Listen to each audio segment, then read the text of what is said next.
Beardy and the Beast Media Club. Ba-da-ba, ba-da-ba. This is a placeholder intro song. Welcome to a very spooky edition of Beardy and the Beast, a spoiler-filled discussion into a piece of media. We will not drop a giant block on spoilers to send them to their grave. We're available here and on many other services listed at beardyandthebeast.com. If you are chilled to the bone, give us a like and a follow. My name is Drew, and joining with us, of course, is fellow super smart, genetically enhanced lab animal Devin. Yo, This month, we're revisiting films that frightened us as children. Today, we're discussing 1982 animated Scarathon, The Secret of Nimh.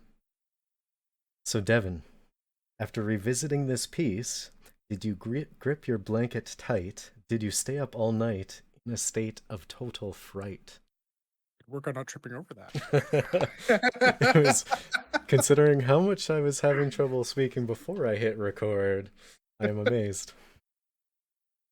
Watching this movie again, and it's been a long time since I watched it, I see exactly why I was scared of it as a kid. Mm-hmm. This movie it's dark. I mean, Don Bluth's films tend to be dark as it is. It was dark enough that one of the producers was surprised it didn't get rated higher. Like it got the G rating instead of they thought it'd get at least PG. Yeah, I would expect a PG on this Yeah, film. yeah.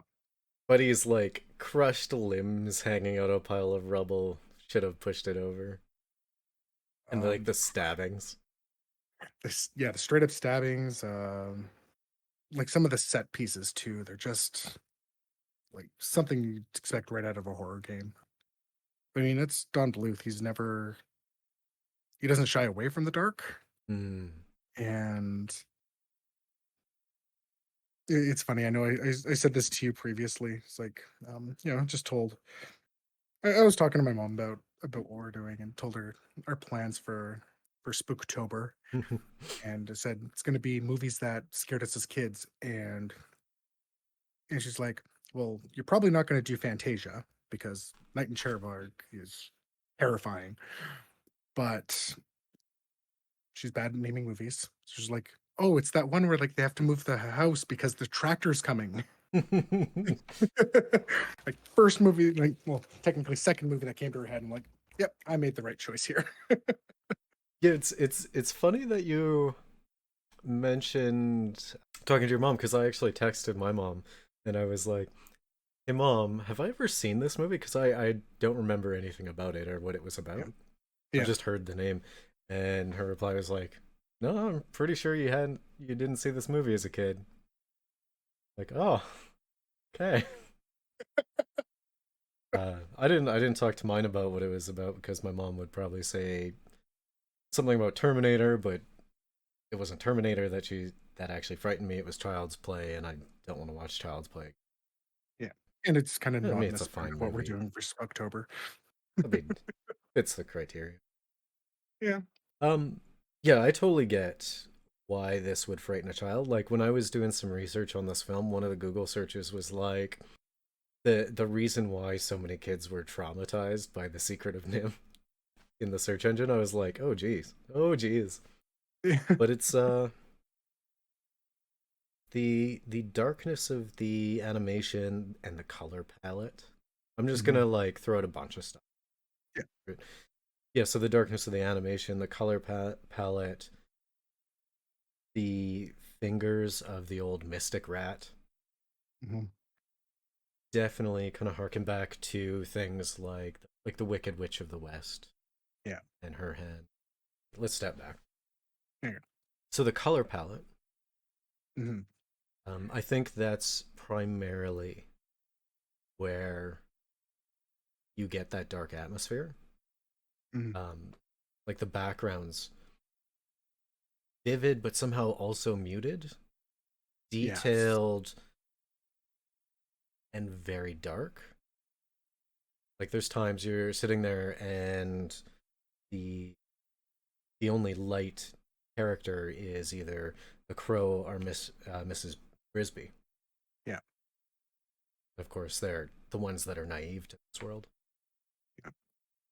That's the big thing that I noticed right out the gate. Like during the intro, even as it was coming up to the title screen, Yeah. I was like, oh, I get why this would be frightening. And there's other amazing, like, I mean, the music is very tense when it's going through. Mm. Add it to that, and you'd get these juxtapositions of just like really bright scenes as well. Hmm. Like, be it the homestead, or I want to say it was like the council entrance, or like as she's entering um the rose bush. But when she sees like the little like meadow in the middle of the rose bush that was like kind of this scenic, Yeah, a nice like a beautiful little cottage sort of thing, yeah, exactly. and then immediately attacked by a very vicious, like strong, aggressive rat Yeah, with a knife or pole arm. halberd. Yeah, Yeah, yeah, an electrified halberd. yeah. I mean that was badass. I'd want him protecting my rose. Yeah. Yeah, is so there's a lot of that. And that's not even to mention like just the adult fears that are wholly present throughout this film. Mm-hmm. Like, I mean, like this is stuff obviously that would have been lost on me as a kid, but Frisby, who's relatively recently lost her husband, has a kid too sick to move when a tractor's coming, and all she's thinking about is like, I've got to save my kids. How am I going to save my kids? Mm. And it culminating in the end with like her house literally sinking with her kids stuck inside, and one of them is bedridden and wouldn't even have a chance to escape. I'm like, and the absolute sheer panic that was on Brisby's face at that point, it Mm. stood out to me so much. I'm like, oh, like just the sheer terror. Like it was amazing. They And yeah they did really good with the like the emotions on this little, was she a field mouse? yeah. Little on her field mouse face for, and her movements definitely. I wouldn't quite say what you would expect from like a really good like live actress, Mhm. but when we're talking, was this again 82? 82, yeah. 82 animation, like that was pretty advanced in my opinion. Yeah. Um, Like that'd be and on the level of the stuff that was coming out of Japan around that. yeah. Well, I'll segue just with the animation there for a quick second. So Don Bluth, of course, was a Disney animator, Mm-hmm. and this was, I believe, this is his first theatrical film as him, when he took like a whole bunch of Disney animators with him, because they didn't like how Disney was starting to simplify their animations and wanted to go back to some of the older animations, Yeah. like the Snow White, Cinderella's, Sleeping Beauty. So I don't really remember a lot of the other animated films around that time, but I know that a lot of people really um, talked about that return to form, which is hilarious because we talked about the same thing when we were talking about Earwig, where just with the change in the computer animation and how they use Mm. that to simplify stuff, right? And I think we've talked about it just in the past in general with special effects and such. So the fact that he went and did this, and basically all of the studio said, "Oh no, you shouldn't do this," and I mean, it shows like he clearly has a passion for the animation, Mm. and it really showed through this film. And being his first one out, it's it's big, I think. Yeah, as an animated piece, I would definitely say it hit exactly what it was going for. I Yeah. don't think they would have left the animators wanting. Mhm. I mean, I'm gonna hazard a guess and assume that most were as satisfied as an artist can ever be Yeah. with their piece. Yeah. A lot of people, a lot of like Don Bluth, the composer. I know both of them in particular say this is like their favorite piece. Um, and I know general critical reception of this is like the best Western animated film, just hands down. It- um, and like I see why um, and yeah, I would assume that all the animators are really excited about it too. An interesting thing with that is, uh, you know how actors will get profit sharing. Hmm. The animators got profit sharing on this, Nice. and yeah, I think the only real negative to the film when it came out, it's a shame that this movie was released at the same time as ET. Oh, yes. So the movie didn't do as well in the box office because of that. But they did it on like a budget like half the size of any of the Disney films at the time Well, didn't as they well. they reduce the budget during production? Yeah. I think they This said 7 million, I think is it cost less than 7 million to make. And yeah, it was like half the cost of Disney films at the time. But one of the things to talk about the spookiness of this, I just realized this. Yeah. Mhm. Your two wise allies, Yeah. the Great Owl and Nicodemus, Yep. scariest looking characters in this entire film. I know, right? Like glowing yellow eyes, like deep, like foreboding voices, and of course, owls eat mice. Yeah. And only at night though. Only at night. Well, I mean that scene with the great owl is a good framing of why this would be scary. I would say that in junction with the juxtaposition between the light and dark scenes that we discussed. Yeah. Um, so that one, like, she is confronting her own fears because this could be her doom. Because she's looking for salvation of her kids, so she goes to the great owl. She's about to be attacked by a spider. Great owl crushes it, and like head turning, like this is a very frightening situation for this mouse. She was cowering, you could tell from the animation, Mhm. and then like gets sage advice. The owl just takes off with a like a cowl of spiders' webs, Yeah. and I'm like, if I was 6 years old, I mean, I don't know how the kids are these days, but if I was 6 years old, I'd I'd be my pants would be scared off. Hmm. I'd have Yep. trouble sleeping. It's been a long time since I've seen the film, as I said. And like the big set pieces that scared me, I could remember. Um, like again, the owl, Brutus, dragon at the end. Mm. Like I clearly the only thing that was different from those scenes was I thought the scene with dragon was longer I than mean, it was. when you're a frightened child, like you could have drawn that out in your head. Yeah. Um, It's like how I thought Tremors was worse than it was, but it's actually one of the best movies of all time. I can't remember the last time I saw Tremors. It should have been yesterday. Mhm. Beautiful animation, dark themes and tones. Unfortunately, I did watch it on a high refresh display, Mm, so the it did not transition well. mm, So when you're looking at like 144 hertz from something that's probably 24 frames a second, yeah, probably. I got used to it, but it was kind of jarring at first, and that was a technical problem on my side. So it's not like that's a fun the film. Yeah. I, even though it was a now like a recent version, I'm sad that they didn't go through and do some recolor mapping or something to make it transition more and be truer.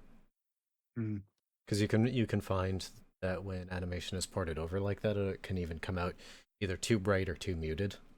yeah, yeah, that's fair. I didn't know if it was the style of it because I'd never actually seen this film before, but it definitely came off as muted to me, and not a way that I would be satisfied releasing an animated film. So I'm wondering Mm. if that was a technical side of mine or Yeah, it's hard to say because we don't watch it together. So, yeah.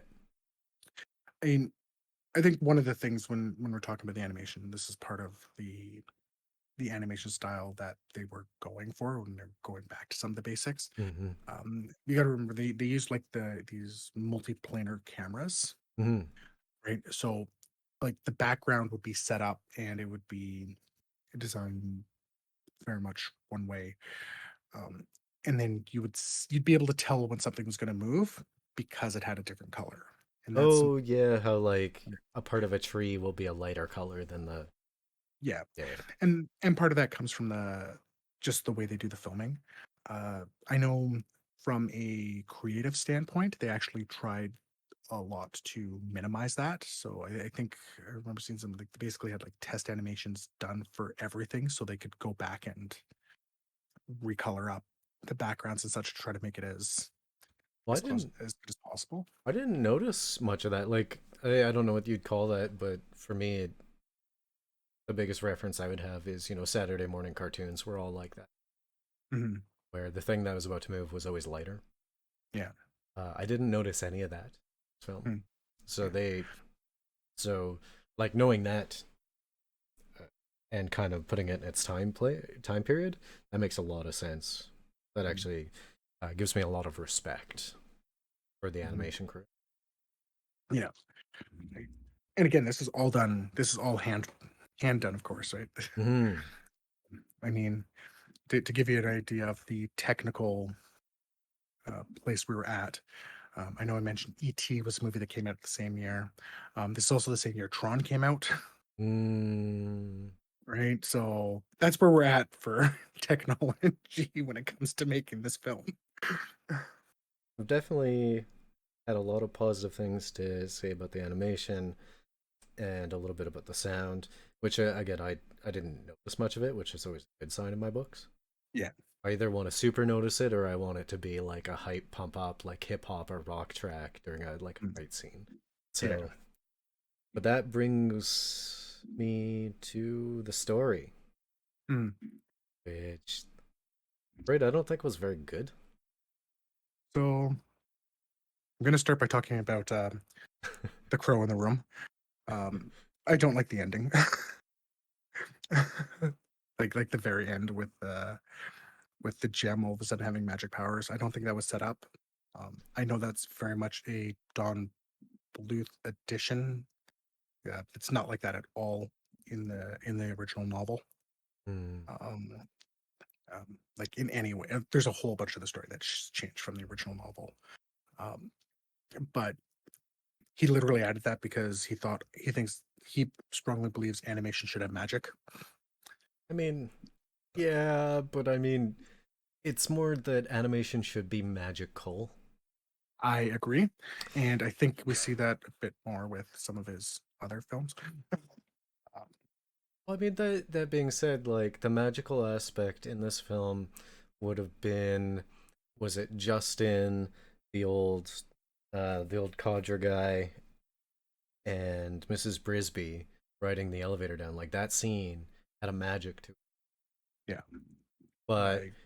busting out, uh, Gemma's ex machina and just saving the day. Yeah, yeah, I'm sorry. I mean, I wasn't even gonna harsh on the ending itself, but I I'm sorry. I would have been much more satisfied if all the rats came together to save the kids, yes, agreed. and that again would have had a magic to it. Hmm. Yeah, Friendship is magic or some nonsense.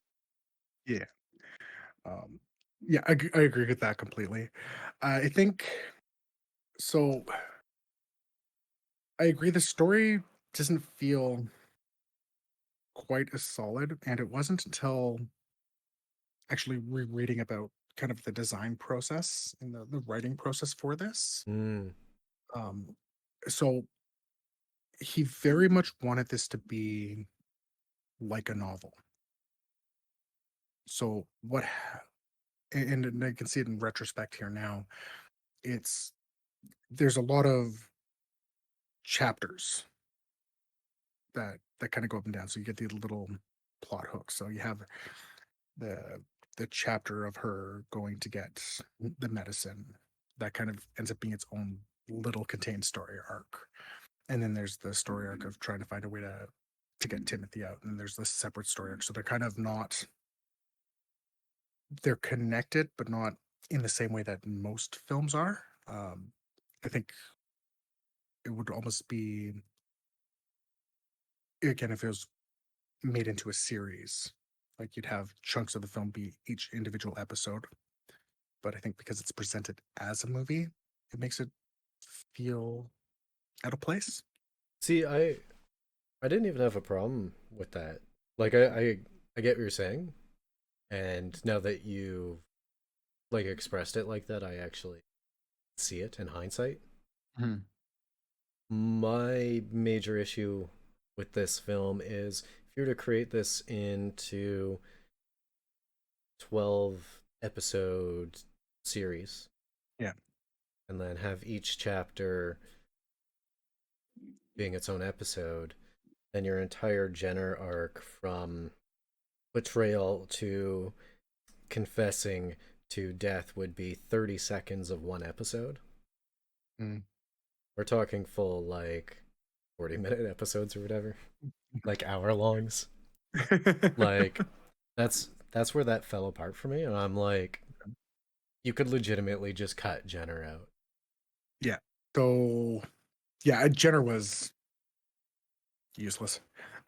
Well, it's um, just, it's like he said some evil stuff, then he did an evil thing, and then he immediately confessed and started fighting about so I think so. This is again one of those things that it differs very much from the books. Jenner is just a character who's against moving. I I almost wonder if this is like, and actually I've seen Don Bluth do this a couple times. Now that I think about it, he has a need for like, and this could be the Disney it. from him. You need to have a villain. No, you didn't need to have a villain. There was so much going on. We didn't need a villain. Well, I mean, like, Like someone villainous. Having someone antagonistic, sure, oh, but yep. but a Well, even then, villain, like a situation or an event can take the place of an antagonist, and there was plenty of that. yeah. Um, and even just him being a naysayer and putting up roadblocks would have been sufficient. But Mhm, like, all of a sudden, he wants to. It's just the turnaround of his line again was a paragraph in that chapter, yeah, where it should have been like multiple chapters. yeah. I'm afraid that like if this was more of a uh, more recent production, a longer production, Mhm, instead of like your old school hour 20, yeah, I don't think it would be any longer. There wouldn't be any more development in her character. So it's like, I bother? yeah, I could forgive most everything else I saw, yeah. but not Jenner. Yeah. That being said, I enjoyed the character of Jenner. I I didn't enjoy him in the. I didn't enjoy it in the story. no, exactly. Uh, voice acted very well. Yeah, Like they definitely made it so you wanted to dislike him. There yeah, didn't seem to be anything redeemable about him, even down to like his weird shaped like evil sword. yeah. Like everyone else has got like a straight edge on their blade. Why is yours all weird and curvy? Uh, yeah, it's Jenner's inclusion Yeah. that bugs me. I don't think it's. And I'm gonna put words in your mouth here. Oh I yeah, don't think it was. I don't think it was his inclusion. I think it was his conclusion. Yep. Yeah. Because like the way he's introduced would have actually been kind of that right, again, not villain, antagonist, right? Or roadblock, as you said. You They're know talking that. about moving to Thornbush, and he's like, no, we can't do that. And just be that political aspect of going, no, we can't do this. And even the, no, this is happening now, having some conflict there. I'm And they gonna could have went that way with it instead. I'm gonna do that thing that I hate doing, but I've been doing a lot lately. So many of our Mhm. listeners will probably hear me. I just fixed finger quotations because it's subjective. I guess yeah, it's the wrong term. I just came up with a what I deem to be a better line for the Jenner and how this would imagine this. Everything is almost exactly as it is, but Jenner goes, "No, we will not help them move, and we're going to stay in this bush. Me and my people will not help them move." So they have a smaller force to move the house. And then that lack of force and lack of ability is what causes the house to fall on Nicodemus. Yep. And the same thing occurs. And then you're like, oh, what about Justin? How is Justin going to show that courage that makes thing glow red? Mhm. Well, saving the kids. Yep. And then, of course, you definitely want to leave that scene where, like, she's trying to run back into the sinking mud. Well, Oh Justin's my like, God. yeah, I know, heartbreaking, right? Oh, yeah. I But chills. yeah, just thinking about it now, it's like, ooh. yeah, just like a Jenner being antagonistic, Mhm. affecting the story. Why is he swinging a sword around? Yeah. There, there wasn't even really any other swords in the film. Oh, there's Brutus's halberd. Yeah, but I mean, even it was like makes sense relative to the scene. Yeah. Yeah. Why is this rat politician, this like intelligent rat politician running around with a sword? Why? Because he's evil. This brings me back to like was it Judge Doom from Who Framed? Yeah.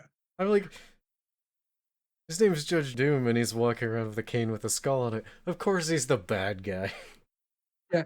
And it's funny because I mean, like Judge Doom, to be super fair, Judge Doom was written way better, and his inclusion was actually noteworthy, but not Jenner. No, to do Judge Doom credit. yeah. Well, I mean, let's look at this for a second. So, I know as bad as it say something subverted expectations. Um, he's the only character that didn't subvert the expectations around it either, right? I mean, again, you know, very old rat guy, great owl. Like, I mean, these were terrifying things that, I mean, again, the way the owl was introduced in any other film would have been, oh, you thought that was the bad, you thought that was the threat. No, this is the threat. Yeah, yeah. And of course, they all turned out to be extremely helpful instead, right? Yeah, he didn't need to be so, I'm going to kill them all. It, I it, mean, it, it didn't yeah, help. it Yeah, yeah. Be antagonistic, not a villain. It's fine to do that. But well, I mean, the I also, situation, like everything was stacked against the Brisbys, anyways. yeah, Like you didn't need, like that wasn't even a cherry on top. That was more of like, uh, someone doesn't like almonds, so you sprinkled on some of that almond powder. yeah. And I think in some cases this is almost a failing of Don Bluth. One of my other favorite animated films of all time, uh, that's not Beauty and the Beast, is Anastasia. Steve, which one is that again?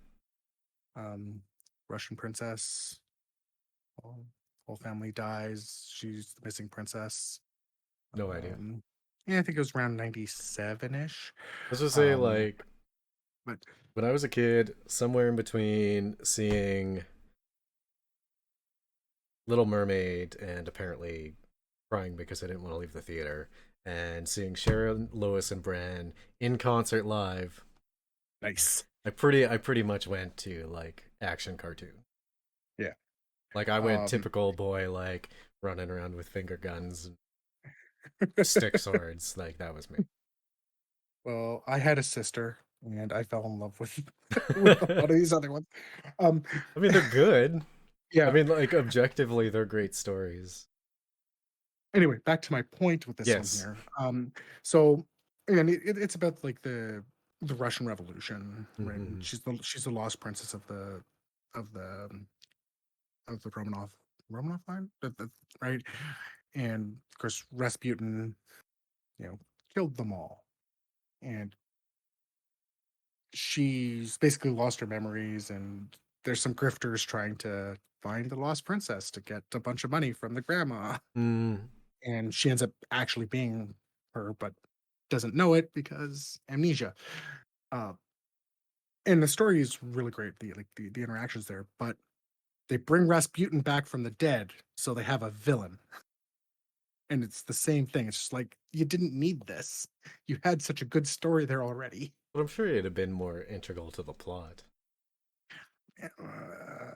Kinda, not really. Uh, No, no, it's not, because I mean the plot is in that one there. And we go on a complete tangent. The plot in that one there is them trying to grift and her basically finding herself, right?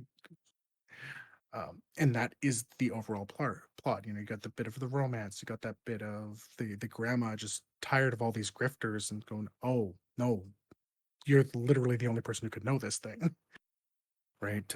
So she finds her family again, that type of thing.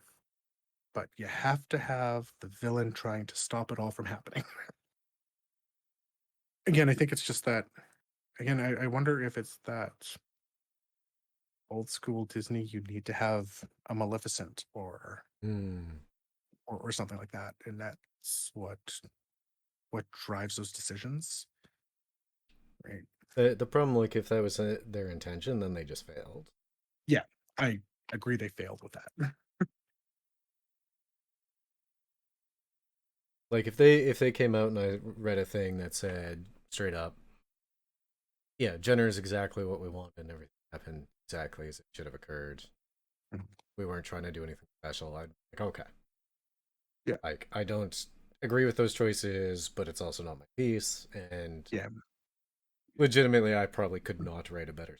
But to be fair, Viva. I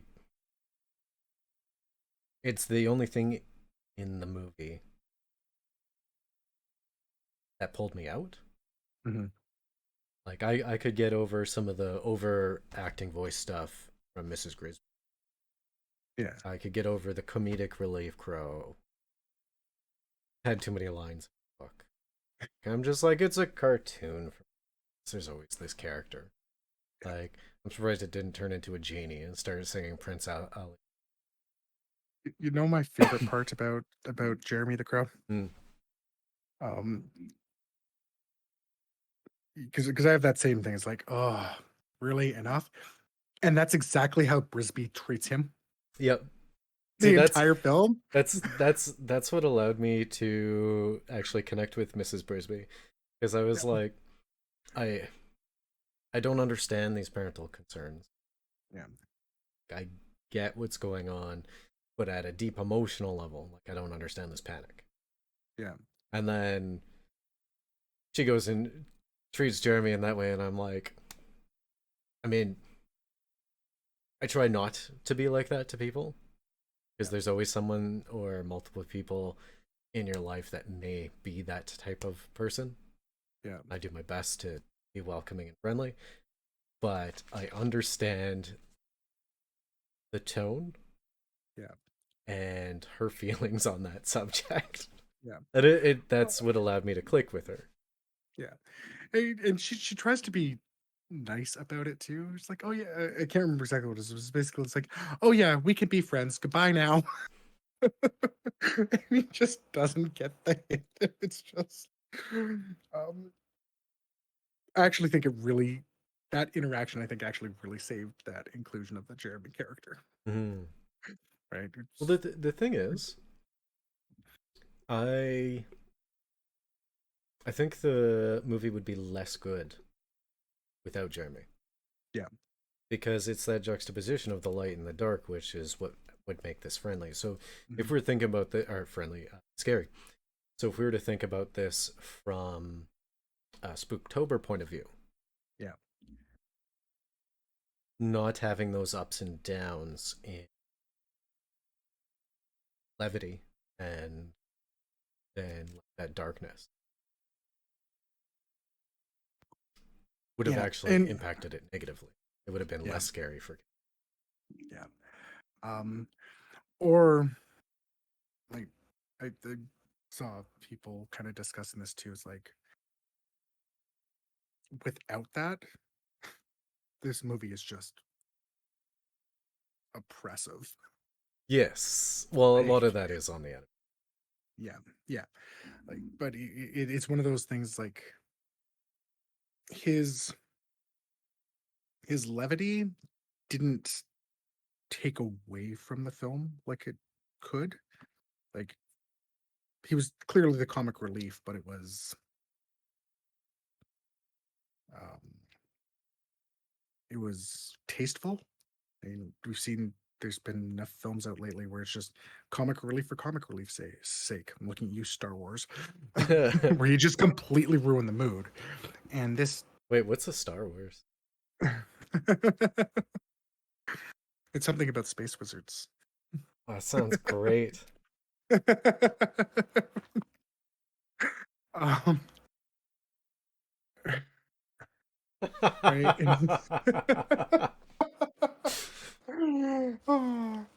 um, um, no, I agree though.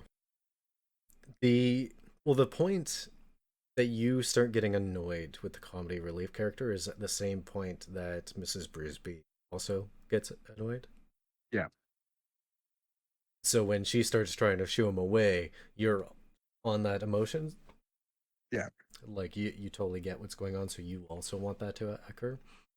So I get. I think that's why the inclusion didn't bug me so much. Mhm. I mean, I don't like the character, but that's on a as much as I would not person at them in life. I'd probably not be initially keen on them Yeah, unless they're that stereotype where their heart is just in a super good place or they're a really good person. yeah, As I'll make big exceptions for that kind of person. yeah. And I think Jeremy is a good example of another aspect of the film. Um, it's again going back to that juxtaposition, as scary and as dark and as foreboding as this movie is. I You always feel hopeful. You don't feel lost. You don't feel like you always feel there's a chance, Mm, right? Like there's hope and optimism throughout the film, even even with Brisby, shaking for like half the film. Again, understandably, there's still the hope and the determination and optimism there that she's like, I can do this. I can I can find a way to make this work. And I think Jeremy helps with that a bit too, because he is I think so. that lighter character. Because it lightens the mood, especially when it's starting to feel really depressed. Yeah. I think one of the other things that probably connected me with Mrs. Brisby is that initially she was going to be called Mrs. Frisby. Anyone who knows me is I'm a very big disc enthusiast. I like dogs, I like motorbikes, and I like to play ultimate and disc golf. So I just instantly had a connection with her. We're one of the same heart. Fact, that's actually why they changed her name, because they were Yes. worried about legalities. The As book, of course, is called Mrs. Frisby and the Rats of Nimh. hmm. So, yeah. One thing I had several situations they kept talking about Jonathan. Mhm. Jonathan Brisby. everyone knew was talking about Jonathan. Everyone knew Jonathan was. And like, there's a few points there where I was just like, why? I'd rather be watching that story right now. Mm. The way that they're talking about this other character you never get to meet. Yeah. And it makes me sad that they went with a sequel in 98 about Timmy Yeah. instead of doing like a prequel about Jonathan, Mhm. because I'd like to see his story explored. But the so Nimh, the animal testing center,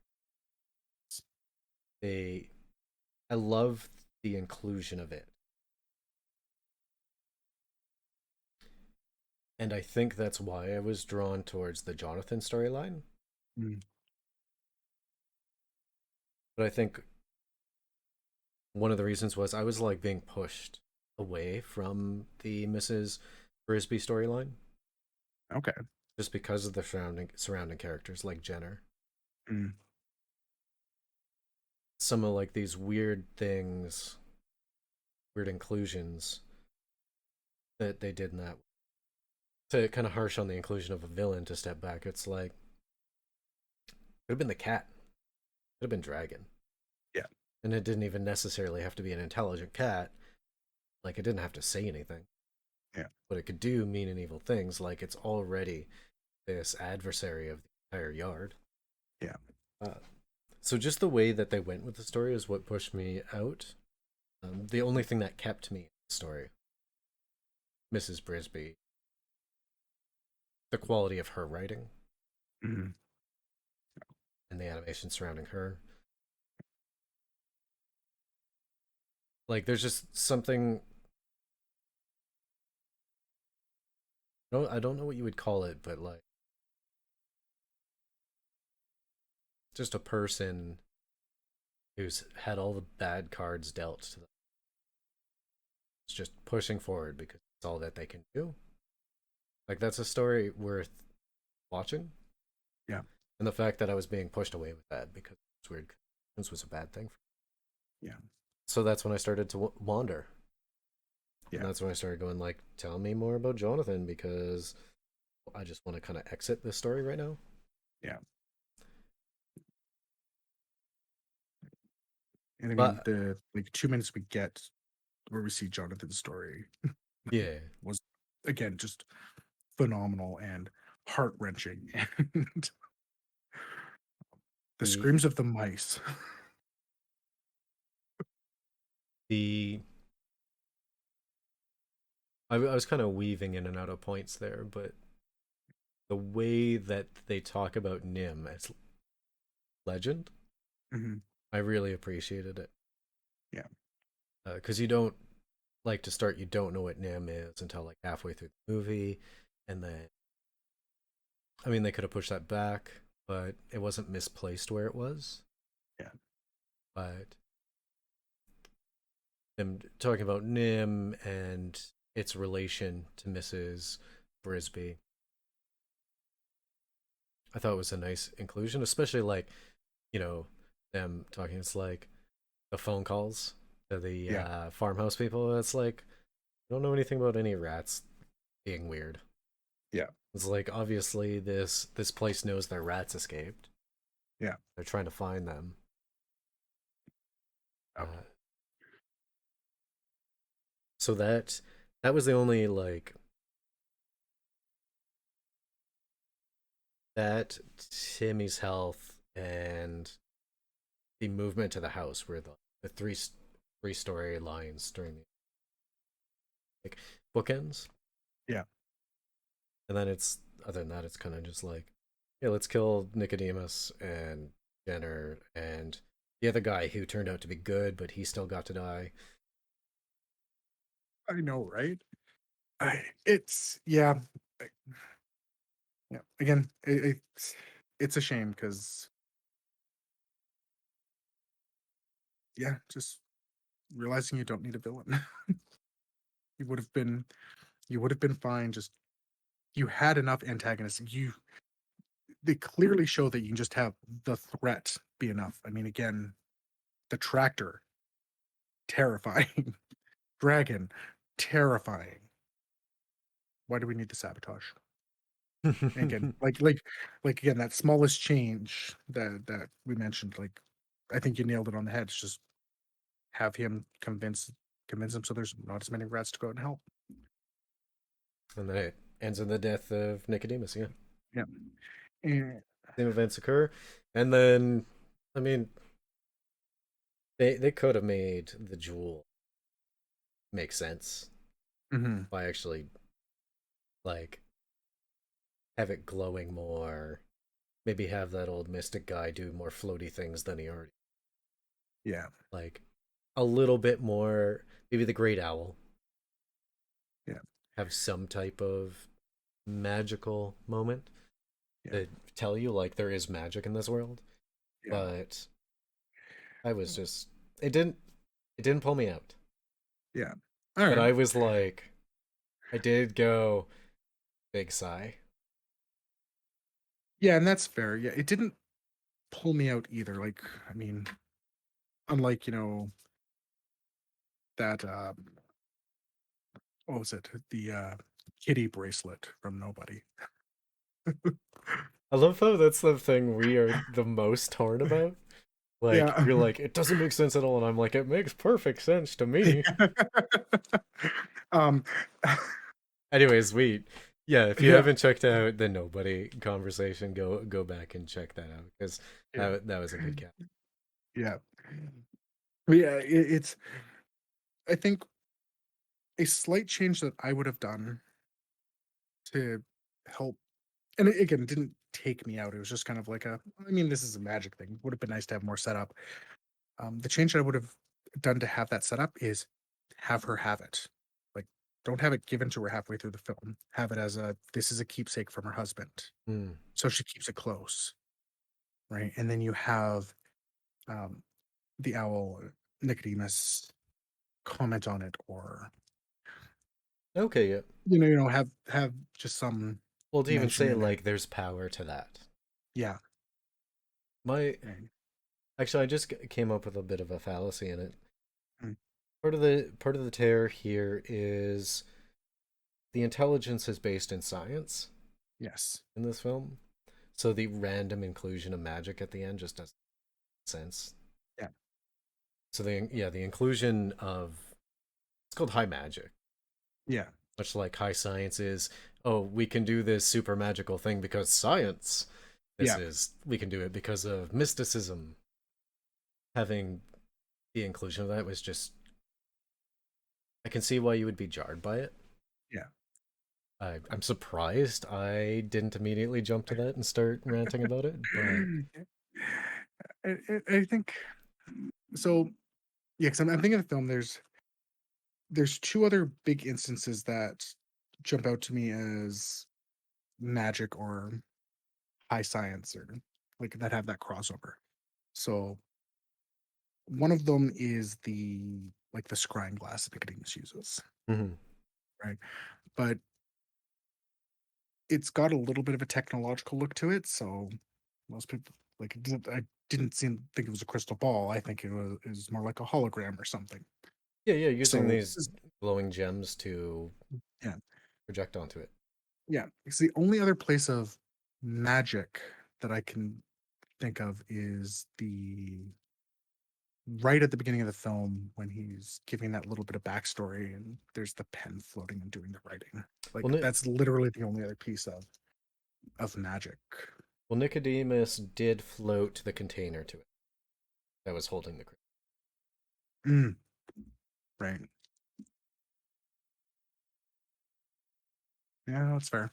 But I mean, it wasn't showy enough to imply that it was the crystal that did that. Yeah. I mean, they could have, like, maybe he could have been holding the crystal and sent the box away Yeah. or some nonsense. Of course, then the random inclusion of, courage makes it glow bright. What? Yeah. What? There's just no standing. Like Yeah. the not the formula, but the the structure of the magic and just didn't. Yeah, yeah, that's exactly it. Uh, I mean, the courage is what makes the glow bright. I mean, Frisby showed nothing but courage throughout the entire film, in my mind, Uh, or bravery. Like, I mean, I think it's a case of semantics. There's, I mean, I could make uh an argument that it's not technically either. It was just a person doing what they had to do because of a mhm, situation.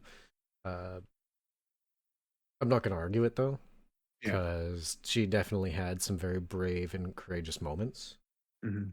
But I see what you mean.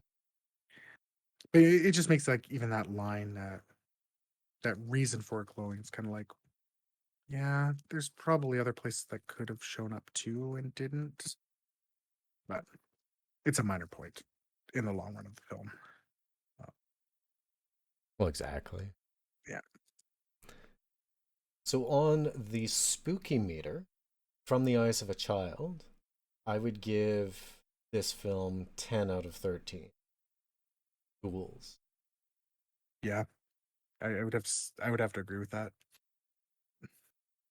From It's a movie perspective, as I am now as an adult, I would.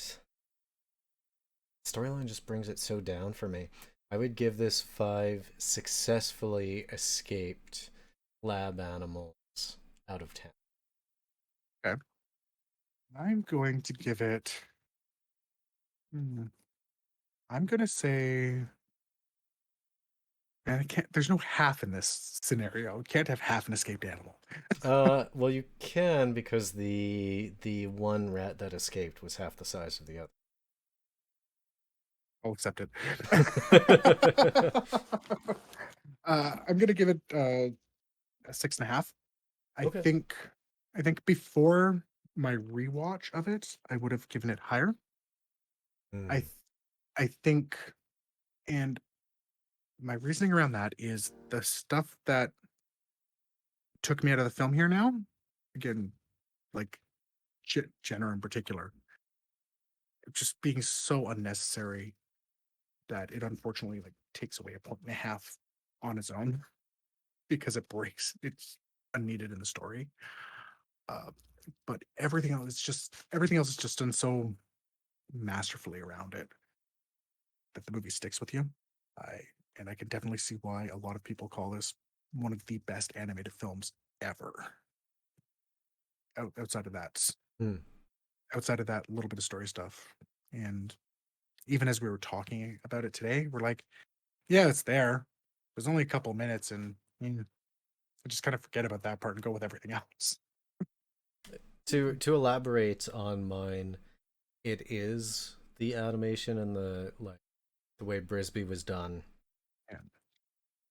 and the music that secured the solid five, Mhm.